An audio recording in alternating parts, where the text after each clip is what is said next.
जय हिंद बच्चों। आज का टॉपिक है हम लोग का यूक्लिड्स डिवीजन लेमा, जिसे हिंदी में यूक्लिड विभाजन प्रमेय कहते हैं। ये क्लास 10th का रियल नंबर का चैप्टर है। इसको समझने के लिए सबसे पहले हम लोग पीछे चलते हैं। हम लोग पीछे पढ़े थे डिवीजन में 4 चीज़ें होती है: डिविडेंड, डिवाइजर, कोसेंट और रिमाइंडर। और इस चारों में एक रिलेशन होता है जो इस तरह से है: dividend is equal to divisor into quotient plus remainder. मतलब क्या? भाज्य बराबर जो होता है वो भाजक और भागफल के गुणनफल और उसमें उसके शेषफल के योग के बराबर होता है। अगर मान लेते हैं कि हमारे पास जो डिविडेंड है वो a है, डिवाइजर b हो, कोसेंट q हो और रिमाइंडर r हो, तो इसको इस तरह से लिखा जाएगा: a is equal to b q plus r, जहाँ पे r का जो वैल्यू होगा वो 0 से बड़ा या बराबर होगा और b से छोटा होगा। दैट मीन्स डिवाइजर से छोटा होगा, भाजक से छोटा होगा। ये चीज़ अगर समझ में आ गया होगा तो आगे चलते हैं। यूक्लिड्स डिवीजन लेमा क्या है? इसको इस तरह से लिखा गया है: given positive integers a and b, there exist unique integers q and r satisfying a is equal to b q plus r, where r is greater than and equal to 0 and less than b। इसको इस तरह से समझिए कि दो धनात्मक पूर्णांक a और b दिए रहने पर ऐसी अद्वितीय पूर्ण संख्याएं q और r विद्यमान हैं कि a जो है वो होगा bq के गुणनफल और r के योगफल के बराबर, जहां r का जो वैल्यू होगा वो 0 से बड़ा और बराबर होगा और b से छोटा होगा। यानी आपने जो पहले भाज्य और भाजक भागफल शेषफल में जो संबंध सीखा वही यूक्लिड डिवीजन लेमा है। अब एक वर्ड आया है इसमें आगे, एल्गोरिदम। ये एल्गोरिदम क्या है? तो N algorithm is a series of well defined step which gives A procedure for solving A type of problem.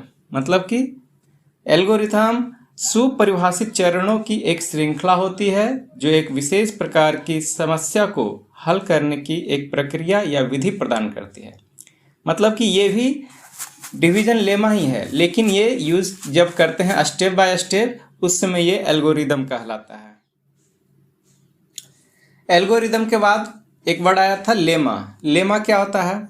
तो इसे कहा गया है कि a lemma is a proven statement used for proving another statement. मतलब कि प्रमेय का एक सिद्ध किया हुआ कथन होता है और इसे एक अन्य कथन को सिद्ध करने में प्रयोग करते हैं।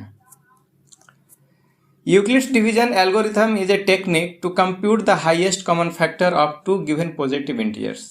हमने ये एल्गोरिथम जो देखा वो किस लिए यूज किया जाता है? तो किसी भी दो धनात्मक पूर्णांकों को का HCF निकालने के लिए, है ना।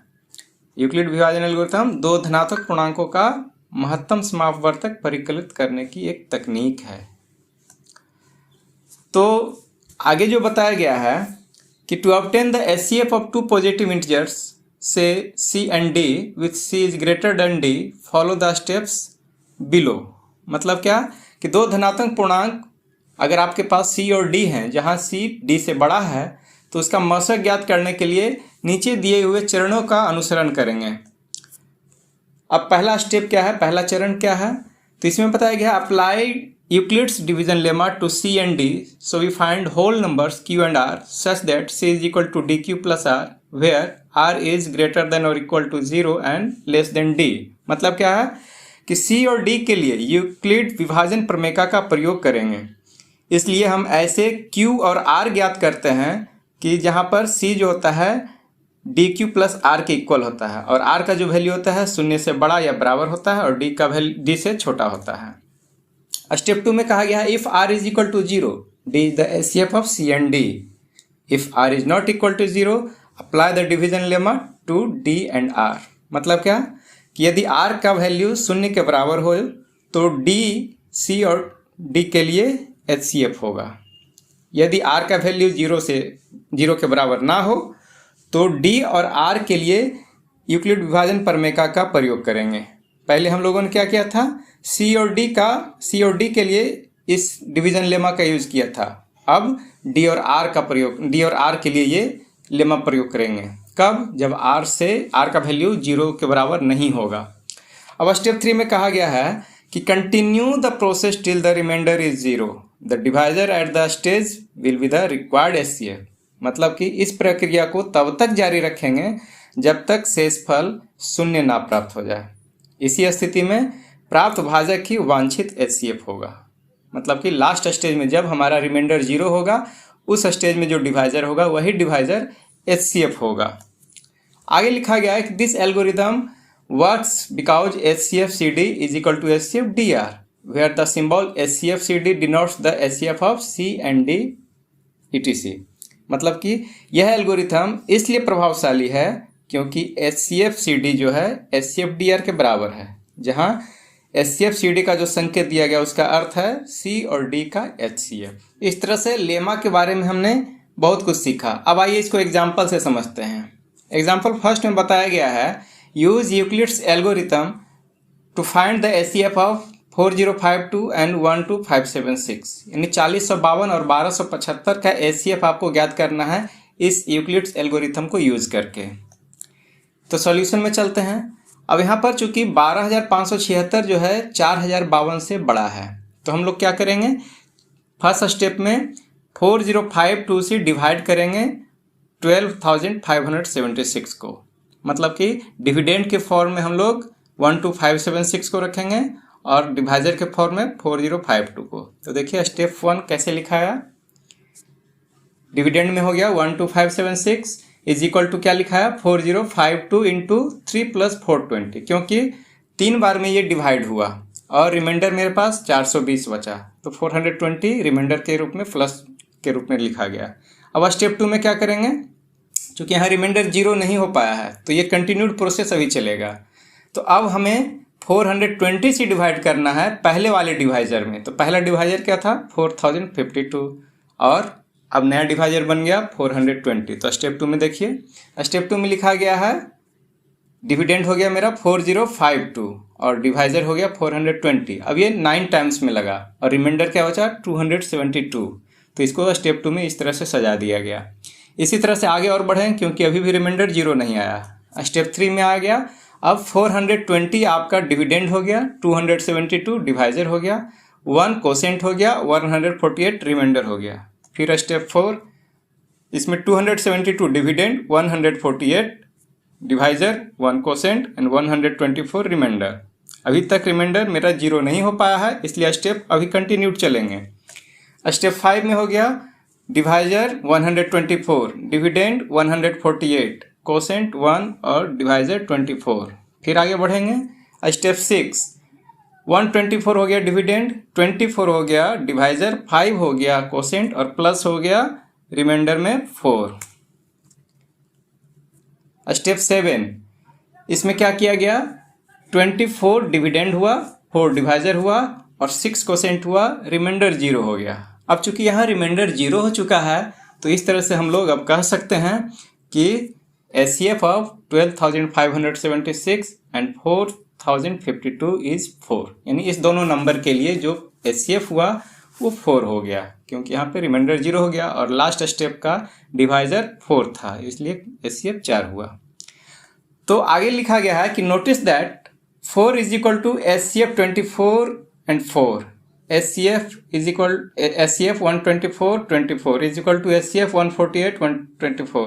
यानी हर एक स्टेप में आप देखें तो क्या दिखाया गया है कि लास्ट स्टेप में आपने देखा कि 24 और 4 के लिए जो एचसीएफ 4 आया है वो उसके पहले वाले स्टेप में 124 और 24 के लिए भी एचसीएफ वही होगा।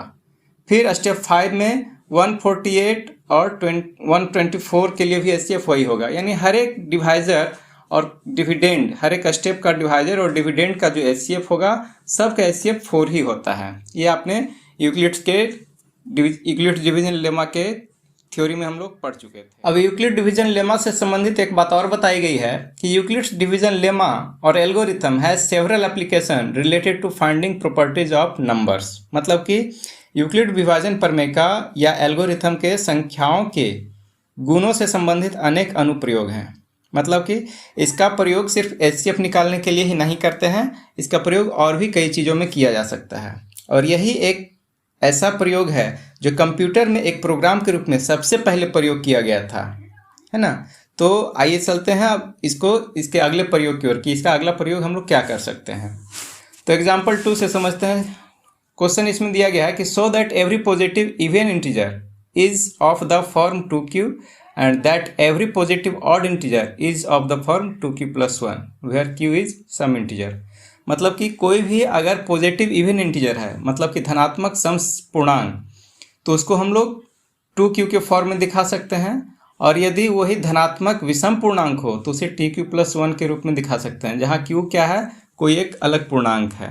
तो आइए इसके सॉल्यूशन पे चलते हैं। सॉल्यूशन में हम लोग लिखे हैं let a be any positive integer and b is equal to 2। मतलब माना कि a कोई एक धनात्मक पूर्णांक है और b का वैल्यू 2 है। b यहाँ क्या है, डिवाइजर है, भाजक है, क्योंकि हमें 2q के फॉर्म में या 2q plus 1 के फॉर्म में दिखाना है, इसलिए डिवाइजर के लिए हमें 2 रखना है। Then by Euclid's algorithm a is equal to 2q plus r for some integer q is greater than और equal to 0 and r is equal to 0 और r is equal to 1 because r is greater than और equal to 0 and less than 2। मतलब कि अगर इस algorithm का प्रयोग करेंगे तो उसके द्वारा हमारा टर्म क्या होगा, a is equal to 2q plus r का टर्म होगा। क्यों? क्योंकि डिविडेंड मेरा a हो गया, जो हमने पॉजिटिव इंटीजर माना था वो हमारा a है, और 2 से डिवाइड कर रहे हैं, और कोसेंट जो हमारा होगा वो q होगा, रिमाइंडर r होगा। इस तरह से हमने पढ़ चुका है। तो ये टर्म जो लिखाएगा a is equal to 2q plus r का फॉर्म होगा। अब चूंकि डिवाइजर यहाँ 2 है, इसलिए r का वैल्यू होगा वो 0 हो सकता है या 1 हो सकता है। मतलब क्या कि 2 से छोटा होगा, जब भी होगा रिमाइंडर वो 2 से छोटा होगा। इसलिए a is equal to 2q और 2q plus 1 का फॉर्म होगा। जब रिमाइंडर आपका 0 होगा तो सिर्फ 2q लिखेंगे, और जब रिमाइंडर आपका 1 होगा तो 2q plus 1 का फॉर्म होगा। If a is of the form 2q then a is an even integer. मतलब कि जब आपका a 2q के फॉर्म में होगा तो वो एक इवन इंटीजर होगा। क्यों? क्योंकि यह एक 2 का मल्टीपल होगा। उसी तरह जब a 2q plus 1 का फॉर्म होगा तो यह एक ऑड इंटीजर होगा, क्योंकि कोई भी इवन में 1 प्लस कर देने से वह ऑड बन जाता है। ठीक है, इसे और एक एग्जाम्पल के द्वारा समझते हैं। एग्जाम्पल 3 में लिखा गया है use Euclid's division lemma to show that the cube of any positive integer is of the form 9m plus 1 और 9m plus 8। मतलब क्या है कि यूक्लिड्स डिवीजन लेमा यानी यूक्लिड्स विभाजन प्रमेय का प्रयोग करके दिखाइए कि किसी भी पॉजिटिव इंटीजर यानी धनात्मक पूर्णांक का जो क्यूब होगा यानी घन होगा वो 9m या 9m plus 1 या 9m plus 8 का फॉर्म होगा। तो आइए सॉल्यूशन के लिए चलते हैं।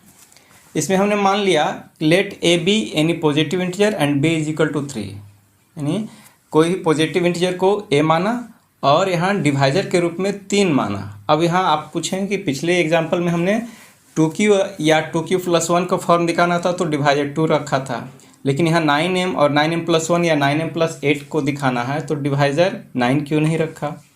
तो 9 अगर रखते तो रिमाइंडर मेरा क्या हो सकता था, 9 से छोटा, यानी कि 0 से लेकर 8 तक होगा। तो क्वेश्चन बहुत लंबा जाएगा और इसे सॉल्व करने में परेशानी होगी। अब चूंकि 9 जो है 3 से डिविजिबल है ना, since 9 is the multiple of 3 के मल्टीपल में 9 आता है, तो जो नंबर 9 से डिविजिबल होगा वो 3 से भी डिविजिबल होगा, इसलिए हमने यहाँ 3 रखा। देन बाय यूक्लिड्स एल्गोरिथम, तो यूक्लिड्स एल्गोरिथम के द्वारा क्या होगा, a is equal to 3q plus r हो जाएगा। यहाँ a का जो वैल्यू हो जाएगा वो 3q plus r के फॉर्म में लिखाएगा, जहाँ पे r का जो वैल्यू होगा वो क्या होगा, 0, 1 एंड 2 होगा, मतलब कि 3 से छोटा होगा। अब हम लिख सकते हैं a is equal to 3q plus 1 and 3q plus 2। मतलब 3 रिमाइंडर हमारे पास बच रहे हैं 0, 1 और 2। तो तीनों के फॉर्म में अगर a का वैल्यू लिखेंगे तो पहला वैल्यू होगा 3q, दूसरा होगा 3q plus 1 और तीसरा हो जाएगा 3q plus 2। अगर a का वैल्यू 3q रखते हैं तो इसका क्यूब दिखाना है। क्वेश्चन में आपने क्या लिखा, cube of any positive integer. तो आपका पॉजिटिव इंटीजर a था तो इसका क्यूब जब करेंगे ए क्यूब, तो राइट साइड में भी 3 का होल क्यूब हो जाएगा। तो इस तरह से हमने देखा कि 3 क्यूब का होल क्यूब किया तो 27 का क्यूब हो गया। फिर 27 को हमने 2 भाग में बांट दिया, 9 इंटू 3। तो अगला स्टेप हम लोग लिख सकते हैं 9m। यहाँ पे m के लिए आपने क्या यूज़ किया था, 3 क्यूब, है ना। तो इस तरह से आपने एक दिखा दिया कि ए क्यूब का जो वैल्यू होगा वो 9m के फॉर्म में हो सकता है। अब मानते हैं when a equal to 3 cube plus 1, यदि a का वैल्यू 3 क्यूब प्लस 1 है तो क्या होगा।